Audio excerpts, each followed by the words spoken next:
டெய்லர்களுக்கு, அப்புறம் வந்து இந்த ஹோட்டல் தொழிலாளர்கள், டீ கடையில் நிற்கிறவங்க, இவங்களுக்கு எல்லாத்துக்குமே வந்து வெரிகோஸ் வரும். அது எப்படி வருதுன்னா, அப்படியே வந்து ஒரு பச்சை நரம்பு மாதிரி தெரியும்.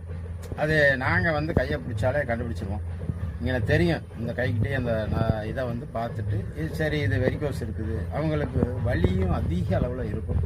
இதை நம்ம என்ன செய்கிறோம் அப்படின்னா, வெத்தலையை 1 கிலோ வெத்தலையை எடுத்து இடிச்சிங்கன்னா ஒரு 1 லிட்டருக்கு சாறு வந்துடும். அந்த சாறு, ஒரு 1/2 லிட்டர் தேன், அப்புறம் அந்த சுக்கு, மிளகு, திப்பிலி, இது எல்லாத்தையும் ஒன்றா பவுட்ரு பண்ணிக்கிட்டு ஃபஸ்ட்டு வெத்தலை சாரை வச்சு கொதிக்க வச்சு, அடுத்து அப்படியே தேன் கலந்து இந்த இதுகளையும் போட்டு மெதுவாக கிண்டிக்கிட்டே இருந்தோம்னா லாஸ்ட்டில் கொஞ்சோண்டு இதை நெய்யை ஊற்றி கிளறணும். கிளறிட்டோம்னா லேகியம் ரெடி ஆகிடும். இந்த வெத்தலை லேகியத்தை வந்து உள்ளுக்குள்ளே சாப்பிட எடுத்துக்கணும் அவங்க.